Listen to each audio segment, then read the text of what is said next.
hari. Mari kita bersama-sama membaca firman Tuhan, satu ayat dari Mazmur 77 ayat yang ke-15 yang akan menjadi dasar perenungan kita pada hari ini dalam firman Tuhan. Kitab Mazmur 77 ayat yang ke-15, dan karena hanya satu ayat, jadi kita baca bersama-sama. Mazmur pasal 77 ayat yang ke-15, kita baca bersama-sama. Demikian firman Tuhan. Engkaulah Allah yang melakukan keajaiban, Engkau telah menyatakan kuasa-Mu di antara bangsa-bangsa. Amin. Demikian satu ayat firman Tuhan yang telah kita baca untuk kita renungkan pada pagi ini. Dan tema yang kita akan renungkan dari satu ayat ini adalah Allah kecil, mujizat besar. Allah kecil, mujizat besar. Dari ayat firman Tuhan yang kita sudah baca, Allah kita adalah Allah yang luar biasa, Allah yang hebat, yang sanggup melakukan keajaiban. Dan keajaiban itu sering atau masing disebut orang adalah mujizat. Dan itu telah dinyatakan oleh Allah, telah dilakukan oleh Allah sepanjang sejarah umat manusia dan dalam perjalanan umat Tuhan sampai hari ini. Itu sebabnya tema-tema seminar, tema-tema khotbah biasa kita dengar, mujizat masih ada, mujizat masih berlaku sampai hari ini, karena yang melakukan adalah Allah sepanjang abad segala abad. Allah yang Maha Kuasa dan Allah yang kita percaya dan yang kita sembah. Itu sebabnya Allah bisa menggunakan Allah kecil, tetapi khasiatnya luar biasa, mujizatnya luar biasa, keajaibannya luar biasa, dan itu di luar jangkauan manusia. Sehingga itu yang saya sampaikan beberapa waktu yang lalu. Kalau manusia mau mengukur Allah dengan pikirannya, itu tidak bisa. Karena Allah adalah pencipta dan kita adalah ciptaannya. Bolehkah, mampukah ciptaan itu mengukur dan menentukan, mengendalikan yang menciptakan? Pasti jawabannya tidak. Dan karena itu kita akan melihat Allah kecil, mujizat besar dalam Alkitab dan dalam pengalaman orang-orang percaya, khususnya tokoh-tokoh Kristen, tokoh-tokoh Alkitab, telah banyak melihat, menikmati dan mengalami Allah kecil dalam hidupnya, tetapi mujizatnya besar. Hari ini kita tidak akan sanggup, tidak akan sempat untuk menyebutkan semua, menginventarisir semua alat-alat kecil yang tercatat dalam Alkitab yang digunakan oleh Allah menyatakan mujizat. Dan karena itu hari ini kita hanya mau melihat 3. Cukuplah 3 hari ini kita akan lihat dan kenal apa itu. Mari kita lihat. Yang pertama, boleh ditampilkan yang pertama. Saya selalu lari ke kanan karena di sana padat ya. Jadi yang sebelah kiri jangan merasa minder, Bapak Pendeta selalu lari ke kanan. Ya, silakan. Boleh yang satu, yang ikan dengan roti, karena saya urut ini. Oke. Baik Bapak Ibu saudara-saudara yang dikasih di dalam Tuhan. Ini 5 roti, 2 ikan digunakan oleh Tuhan Yesus memberi makan 5.000 orang yang hanya laki-laki. Saya sudah sampaikan beberapa waktu yang lalu. Kalau misalnya anak-anak lebih banyak dari laki-laki, saya tidak hitung lagi itu, tapi saya pukul rata laki-laki, perempuan, anak-anak masing-masing 5.000, berarti 15.000 sekali makan dari 5 roti dan 2 ikan. Ini mujizat yang luar biasa. Lalu roti ini, menurut data yang saya dapat, roti ini adalah bukan roti yang luar biasa. Roti sederhana, namanya roti jelai. Dan menurut data yang saya dapat itu, roti jelai itu adalah makanan orang miskin. Itu sebabnya, maaf, anak-anak yang bawa ini, ketika Yesus bertanya, adakah bekal kamu bawa? Orang-orang yang ada di sekitar anak itu mengatakan, ada bekal anak-anak 5 roti 2 ikan. Tapi sebagian murid katakan, apa artinya itu 5 roti dan 2 ikan dengan orang sebanyak ini? Itu tidak mungkin. Itu karena menggunakan logika mereka. Nah, itu yang saya sebut tadi. Ketika kita mau mengukur Tuhan dengan logika kita, pastilah tidak sanggup. Tapi Yesus katakan, bawa kemari itu 5 roti 2 ikan. Lalu Tuhan Yesus mengambil, memberkati dan mendoakannya. Lalu sesudah itu dibagi-bagi kepada 5.000 laki-laki, belum termasuk wanita dan anak-anak. Dan mereka makan sampai kenyang. Tetapi masih ada sisa. Berapa baku? 12 baku. Lebih besar sisanya daripada modal. Modalnya hanya 5 roti 2 ikan, tapi sisanya 12 baku. Untung waktu itu belum ada Columbus.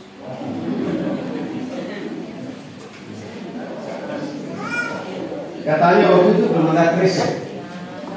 Beda sekarang. Maaf ya, biasanya itu orang pergi sudah bawa kresek dari rumah. Itu yang saya lihat. Tapi maaf, saya tidak bermaksud apa-apa yang lain. Yang jelas, bahwa ikan 5 roti, alat yang sangat kecil, makanan sederhana, tapi Tuhan pakai untuk membuat mujizat yang besar. Yang kedua, silakan lanjut yang tadi. Ya, apa ini? Ada yang tahu? Alih-alih dalam bahasa dulu.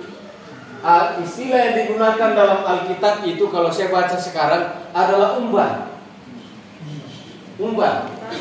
Atau dalam bahasa kerennya sekarang tapi sangat beda adalah pakai kekami. Ketapel ke Indonesia.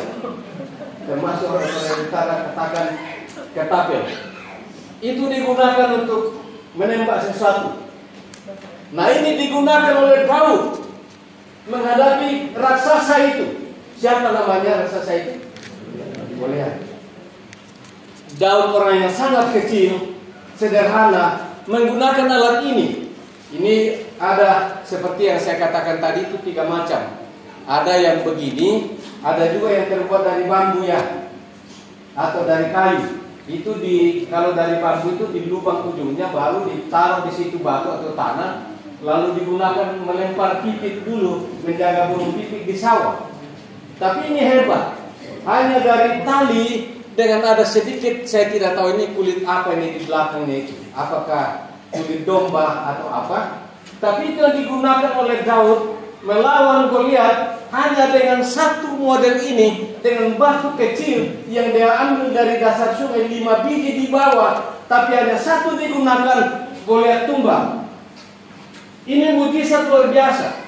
Padahal Goliat katakan, hari ini engkau akan kuserahkan kepada burung-burung, dan burung-burung akan makan dagingmu. Tapi Daud katakan, aku mendatangi engkau dalam nama Tuhan. Waktu dia katakan begitu, Daud memutar alih-alihnya, lalu dia ayunkan melempar ke Goliat. Kena dahinya, langsung terkapar, jatuh dia. Ini alat yang sangat kecil, tapi Tuhan gunakan untuk melakukan mujizat. Yang ketiga, hanya 3 saja ya. Nah ini dia. Di sini ada 2 benda yang dipegang oleh Nabi Musa. Tapi saya tidak mau ke yang di atas itu, karena itu adalah lobat yang diterima di Gunung Sinai itu, lalu dibawa untuk umat Israel. Yang saya mau tekankan adalah tongkatnya.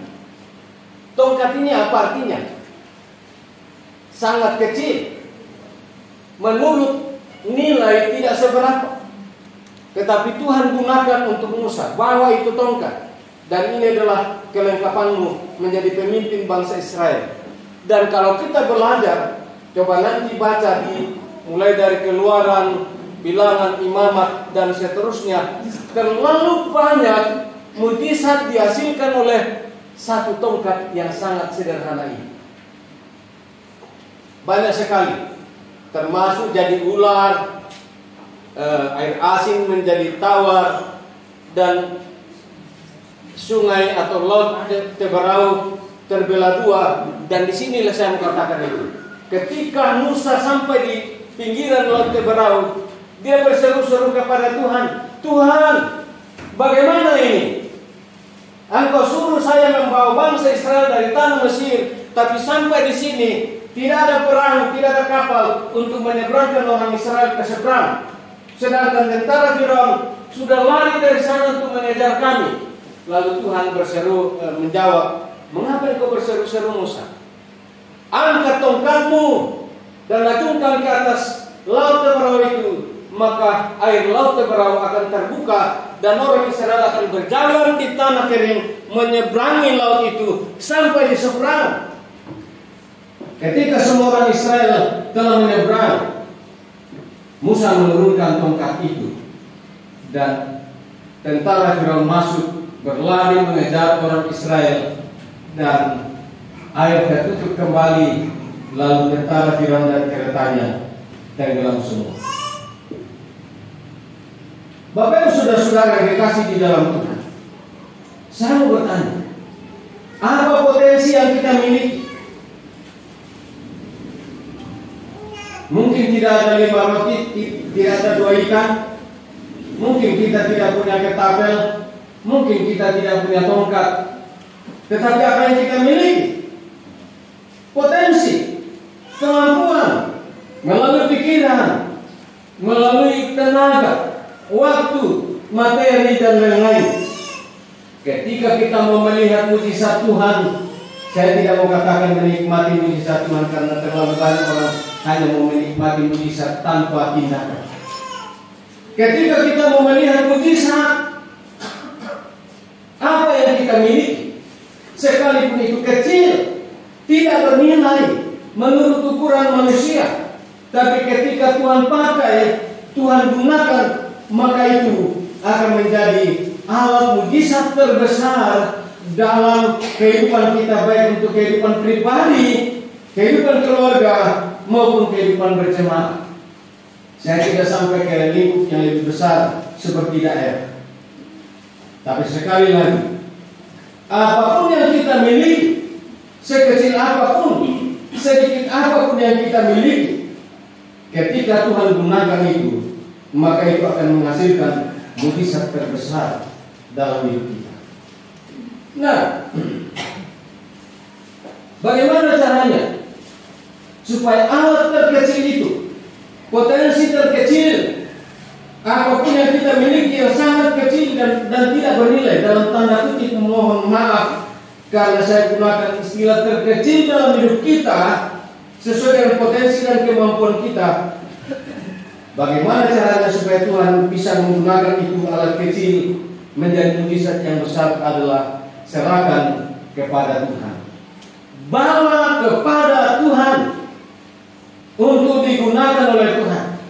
Kalau kecil di diri kita, tidak berarti di diri kita, dan tidak diserahkan kepada Tuhan, maka tetap akan kecil.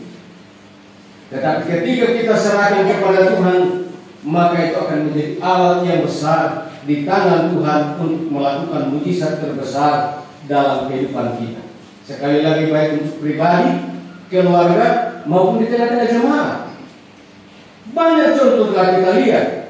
Beberapa waktu yang lalu saya berbicara dalam khotbah tentang tambang minyak ajaib. Itu ditambang dalam kamar, tetapi minyak yang sedikit itu tidak habis. Kenapa bisa tidak habis? Karena cara Tuhan menambang dalam kamar itu adalah luar biasa. Sehingga anak janda yang sudah mau diambil anaknya untuk jadi budak sebagai bukti pembayaran pelunasan hutangnya, tidak jadi lagi diperbudak karena cara Tuhan itu. Dan minyak sedikit itu tidak habis sampai beberapa waktu digunakan oleh ibu janda itu. Karena itu sekali lagi, ketika kita mau melihat mukjizat terjadi dalam kehidupan kita, maka yang terkecil pada kita bawa dan serahkan kepada Tuhan untuk Tuhan gunakan sebagai alat terkecil untuk melakukan mukjizat terbesar dalam hidup kita. Amin. Contoh perjanjian iman kita, bagi yang bekerja, yang memiliki pekerjaan tetap, 100.000 per bulan minimal. Kalau mau lebih dari itu boleh, silakan. Yang tidak bekerja berapapun standar 50.000 yang lalu itu, silakan gunakan. Itu kecil, maaf ya. Dia mau bukannya semua uang sisa-sisa belanja itu 100 abu. Tidak terasa itu. Kalau dikumpul 1 bulan, 30 hari kita bawa ke gereja sebagai perjanjian iman kita rutin setiap bulan, maka hitung-hitungan yang lalu baru berapa orang yang masukkan sudah 10 juta lebih 1 bulan kalau diakumulasi. Dan itu bisa menjadi gedung besar, 100.000 per bulan, tapi bisa nanti jadi gedung megah. Itu mujizat. Lebih lagi kalau misalnya mental saya kote London, biasa na pustila tahu.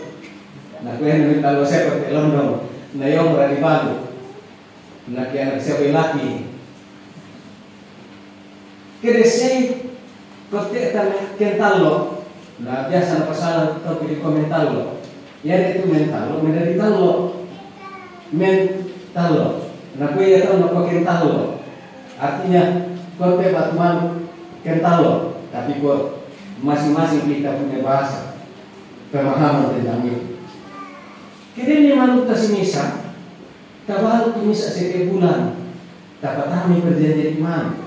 Batu morek kalau kau di tabung masih si saabu, 2 saabu, sangalo, akhirnya cukup 100.000 1 bulan. Itu menjadi luar biasa. Dan karena itu alat terkecil, kecil nilainya, tapi ketika diserahkan kepada Tuhan, maka itu akan menjadi mukjizat yang besar. Selanjutnya, bagaimana caranya yang terkecil itu bisa menjadi mukjizat besar? Cara yang berikut adalah ketika itu digunakan sesuai dengan perintah Tuhan atau kehendak Tuhan dan untuk kemuliaan Tuhan semata-mata. Namun kamu dari diakui berlimpah-limpah, tapi tidak digunakan sesuai dengan perintah Tuhan, tidak digunakan sesuai dengan kehendak Tuhan, tidak digunakan untuk kemuliaan Tuhan, apa artinya?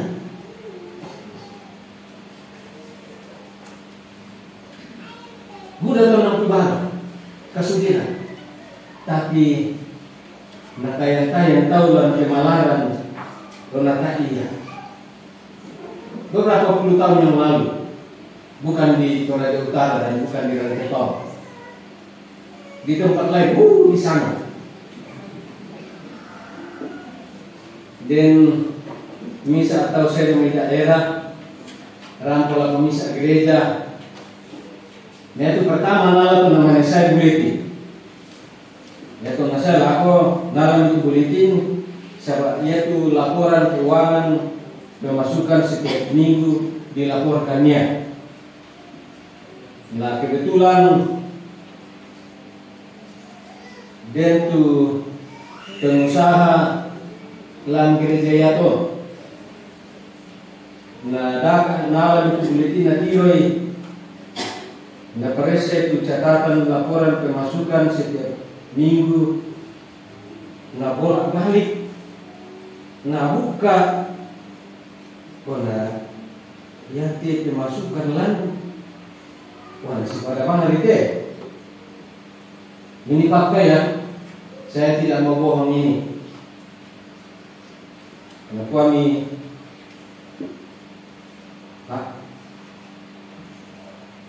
yang kiri ke laporan lantai, tak itu usaha dalam.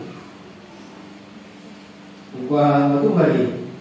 Nah, warna yang dari kiri siapa?